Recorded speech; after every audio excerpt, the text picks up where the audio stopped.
Hello, my yarny friends. Welcome back to my channel, Rambling Yarn. I'm Emily, and on my channel, I like to ramble a little bit about what I'm working on in the fiber world, crochet, knitting, maybe adding spinning onto the end of that list. And I say that very loosely.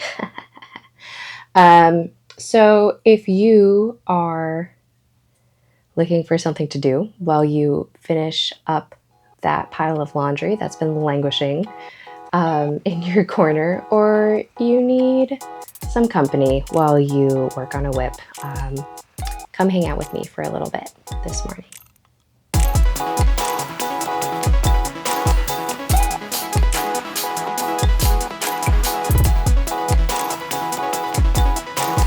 This will be the second time that I have recorded this episode. I got all dolled up and I was good to go yesterday and I did it. And then when I went down to scrub through it and start editing, there was no audio, and apparently I had used the wrong cord to connect my microphone to the camera, which was a bit of a bummer, and I spent the rest of the night just being a little grumpy about it. So here we are. It's more or less first thing in the morning. Kids have gone off to school. Have my coffee. I am one sip in, so we're here, and I will be waking up with you while you watch this. So let's get going, shall we? So I believe the last episode that I did, it wasn't like a normal podcast episode. I think I did a bit of a pattern roundup, and that aired at the very beginning of December. So it's been a couple of months. We have moved through winter, and it is now the very beginning of March. So hopefully that means that spring is on its way. I mean, obviously spring is on its way, but I think it's relatively safe to say that the colder days are rather numbered. I just would like to point out that here, where I'm from, which is New England, it was really rude because in my state, on the very last day of February, it was almost 60 degrees. And then the first day of March, it was like 25 degrees. And for most of February and January, 25 was actually pretty average. That was an average high for a while. But to go between those two, 60 and 25 Fahrenheit, it made us all real unhappy. We were very grumpy people.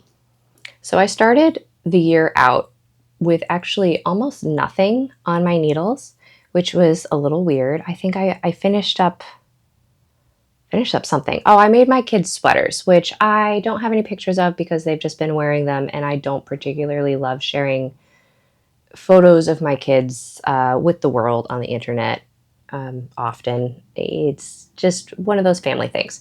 So eventually I will on my Instagram, which if you would like to follow along with anything that I am making, or just, the giggles throughout the day with stories from other makers and whatnot, you can follow me at a.rambling.yarn. I'll post that information down in the description as well. So maybe eventually, when they're not wearing them, because they both love them, which is wonderful, I will be able to snag a picture and post it up there. So I got those finished up roughly, I'd say roughly, like really roughly. I followed the Tin Can Knits pattern for the flax sweater, which is a fantastic pattern. It's a very basic pattern, very easy to understand. And I actually used it for the very first sweater that I made for myself. It's trash day. You can probably hear the garbage.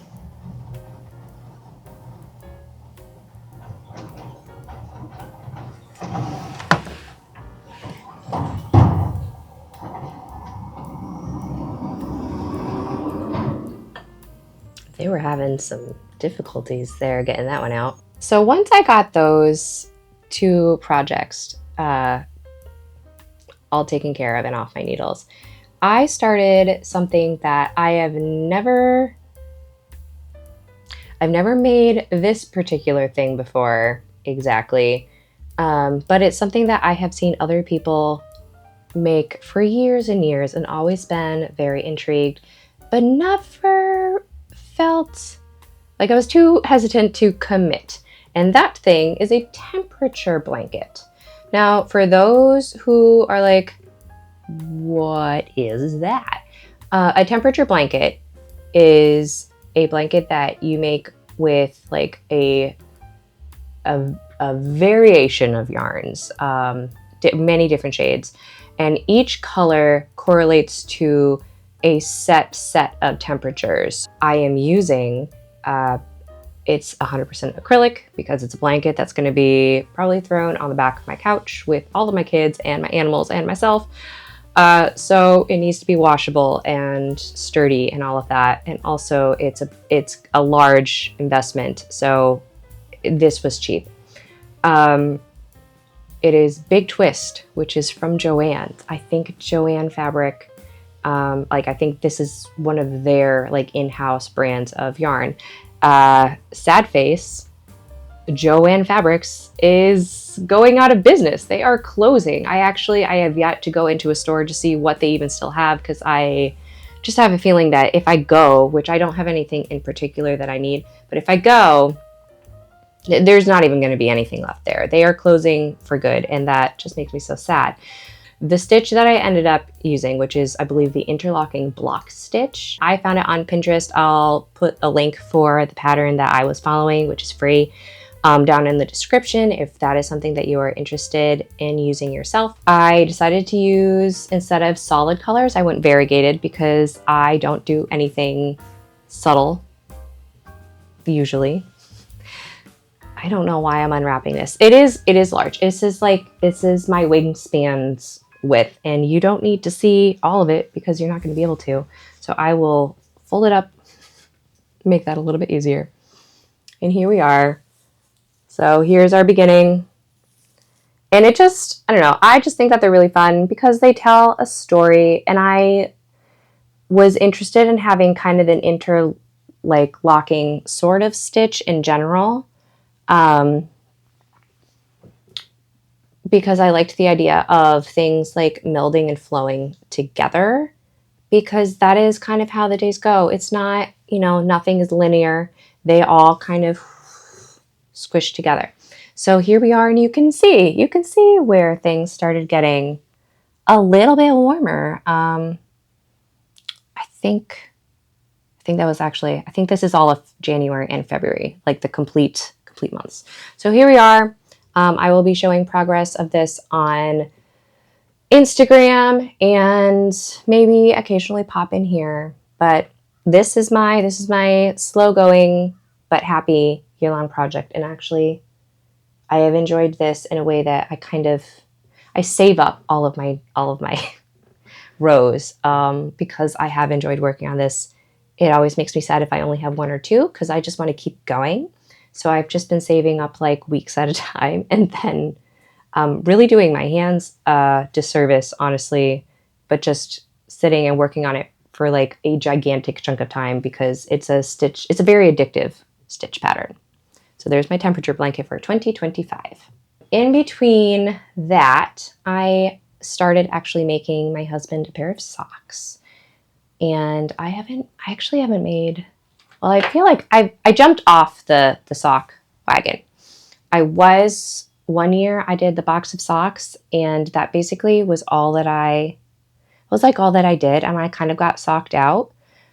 So now it is not uncommon for me to have one like waiting in the wings, and I work on it here and there, but like I do not crank socks out like I was hoping that I would. And I think it just turns out that in general, I actually really do like having larger projects versus like really small ones. What is that? It's like the process versus progress knitter. And I think that I have learned about myself personally that as much as I love the product at the end, I really enjoy the process. And so I like to have things that are a little bit more time consuming process wise. So this is the DRK Everyday Sock. This is a toe up sock. I have knit one other pair of toe up socks in my life, way at the beginning when I picked sock knitting back up, kind of early in rediscovering my love for knitting. That particular pair of socks has since been unraveled and reknit into another pair of socks that was completely different. And I didn't like those ones. Doesn't help, I didn't follow a pattern. But it was an interesting experience. And I used for that one, Andrea Mowry's Turkish cast on tutorial for the toe, which is what she uses in these ones as well. So it is a toe up sock. And for these ones, I held Patton's Croix in, I think it's amethyst stripes, double with a little bit of leftover mohair that I had, just to give the toe a little bit of an extra thickness and warmth. I need to figure out what I don't know what the name of this particular kind of heel is. The name that comes to mind is a Flegel heel, but I'm not 100% sure about that. So this is, in case you were wondering and have never used a whole entire ball of Patton's Croix, this is what that looks like. And this is for like a man's size gigantic. No, it's like a 11 or 12 or something like that. But this is the whole ball. And the whole entire time I was making them, I'm like, are these too big? Are these going to fit his feet? Because in comparison, I'm used to making myself socks. And when I make myself socks, they look like this. They're skinny and tiny. Instead of, not that this isn't skinny and tiny, but there's, it's a little different, a little bit. This is also going to be the DRK Everyday Sock. And I am using it's Premier Yarns, which I don't have a whole lot of experience with their yarns. This has no wool in it, which is different for me. So we'll see how they hold up. I don't remember what the fiber content is exactly. I just know that it's 0 wool and it's supposed to be machine washable, which is scary. And they have like a whole line of sock yarn that is fruit inspired. And so this is dragon fruit, which I can see. And that's why I bought it, because I was like, yeah, definitely. I would like dragon fruit socks. So these are the same, just a lot smaller. So that's where we are. Some socks. So I'm knitting those. Those are like my break, my little like fiddly things. I will stick the sock in my purse and I'll bring it with me when I go pick up my kids, now that the weather's getting warmer, because they like to hang out and play with their friends afterwards. So I knit and I talk to my friends while I'm sitting there too. So because the temperature blanket is really a more slow process, because you have to wait day by day for your temperature to know what color you're using. And as I said, I've been saving them all up because I enjoy spending a lot of time on that rather than just little bits. I started another crochet blanket, and this one has no time constraints in that. Like, I do not have to wait. I can just work on it. And this is, I'm trying to remember, this is some sort of fan stitch. And if it looks familiar, then you've been here for a while. I used this same yarn, which is Lion Brand 24/7 cotton. I used the same yarn, the same color, the same stitch pattern for a baby blanket that I made for my nephew when my sister-in-law had her first baby, like 2.5 years at this point. And so, being bitten by the crochet blanket bug, I was like, I feel like I have enough for another blanket. So I did some stash diving, a little rough math. And yes, I did. I had ordered so much yarn for that first blanket, just in case, you know, as one does, that I did have enough left over for another one. So I am enabling myself to make another one. And so the plan is I'm going to follow this 3 like color boop, boop, boop, boop stripe pattern for the whole length of the blanket. And then I have kind of a goldenrod color and a kind of light corally brickish color that I am going to do for the border. So we'll see. I really do enjoy, I love the way this looks and I love the way it feels. I love cotton for blankets because I like that it gives you that cozy weight of being under a blanket without being really suffocatingly warm. And so that's really wonderful for, you know, the more warmer temperatures. And it's washable and lovely and easy care for when you do have kids. The only thing is, especially currently, since it's just so dry. It's been so dry this winter, as it is every winter, but like my hands are so dry, and cotton absorbs all of the natural moisture that is on my hands, which at this point isn't enough for my hands. So I haven't been working on this as often as I could be because it just leaves my hands feeling so gross and dry right now when they're just, you know, there's not enough moisture in the air. So once things warm up and my hands are not looking like dragon scales, I will probably hop back on working this a little bit more often. And once I'm telling myself that I'm not allowed to start this next project until the second of my husband's socks are done. Once that sock is done, it's an incentive really to get that thing done. Once the sock is done, I am going to be casting on my first sweater of the year. And I'm very excited because this will be the first time that I have worked with a like all over cable pattern. The first time that I will be knitting a pattern from this specific designer, and the first time that I'll be using this specific kind of yarn. So it's just a sweater full of firsts, and that is also pretty exciting. So here is my swatch, and actually when I showed this last night when I was filming, it was actually still damp, so I did need to I'm glad that it got to actually sit overnight and completely dry. So I do need to measure now and just double check and see where my gauge is at versus what the pattern is calling for. This gauge swatch is knit for the Billie Pullover by Sari Nordlund. And here is my swatch.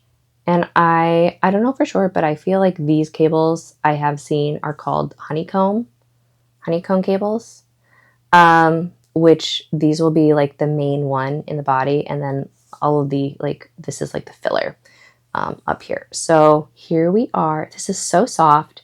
I was a little nervous when it was soaking wet and on the floor, and I didn't like aggressively like pull this apart. I just did it enough to really define the cables and not so much to like stretch it to its full, like, as you know, when Bilbo is describing to Frodo like how tired he is, and it's like not enough butter over too much bread or something like that, just like there's not enough.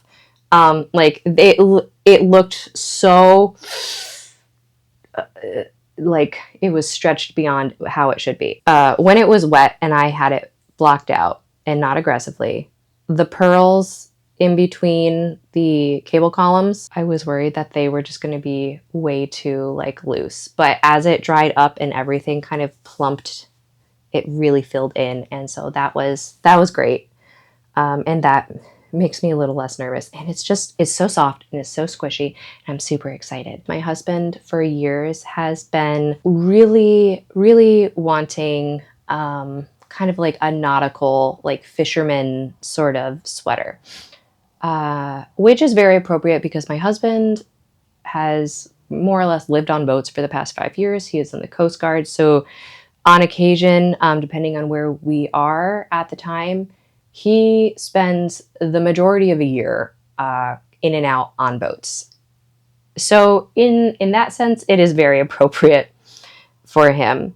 The color for this, I think online, it was called Parsnip, which I also really enjoyed.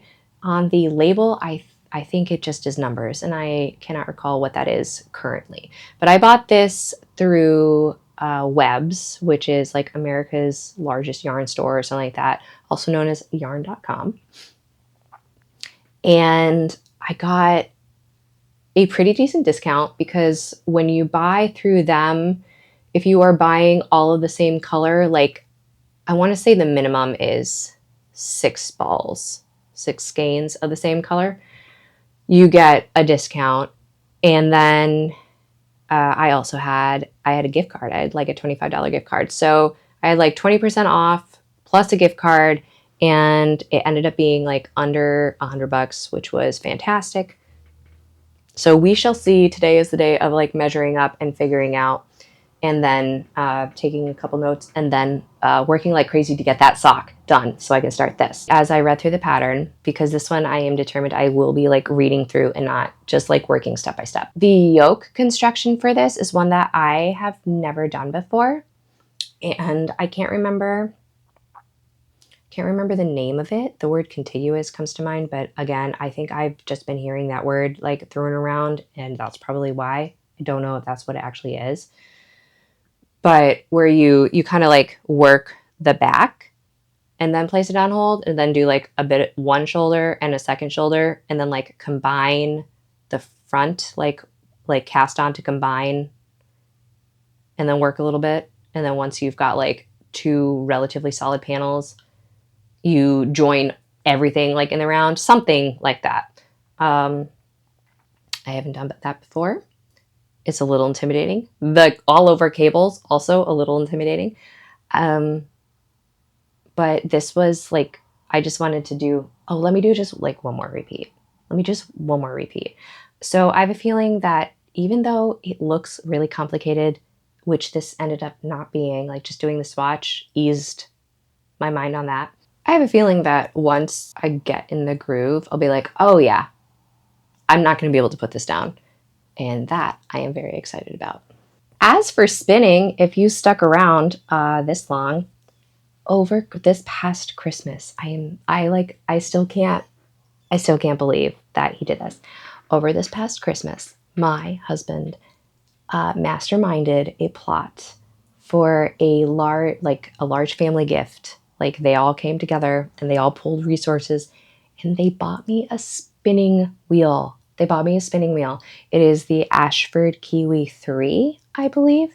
And I haven't had like a ton of time to use it because of kids and I'm exhausted, but I have gotten a little bit done. So laugh with me while I show you what I have done. Here's my wonky bobbin. I have no prior spinning experience.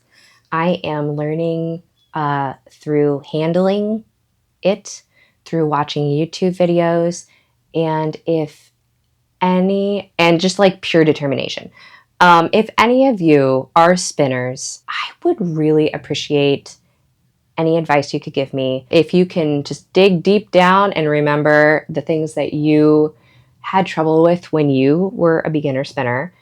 If you have any resources, any books that I should look up, any YouTube videos, tutorials, any online classes. There are not really a ton of close local yarn stores to me, and I think the ones that are around here, very few of them have spinning classes, and I am also not the type of person who wants to leave my house. That could be the end of that sentence, but also at night particularly. So there's no way I am driving any more than 20 minutes and most of them are like at least 30 to 45 minutes away, for an evening class on spinning. I do not have it in me. But if you have any recommendations of online classes or tutorials or books, please send them my way. You can send them either on like the Instagram messages or like write me a note in the comments. I would really appreciate it. This has been something that I have wanted to do for years and just wasn't capable of. Well, I just couldn't bring myself to spend that kind of money on myself. So, and as much as this is a more like reasonably priced spinning wheel, it is still like, it's an investment. It's a good chunk of change. This is not lost on me. I totally appreciate it. And now I need to practice. So if anybody has tips, send them my way. And I am so excited to start sharing my journey, my wibbly wobbly journey of crazy thread with you. That's all that I have today. If you enjoyed hanging out with me, if you got a little bit of stuff done, or just were able to relax, I would really appreciate it if you hit the like button. If you want to subscribe to my channel, little bits of support. I do this for fun.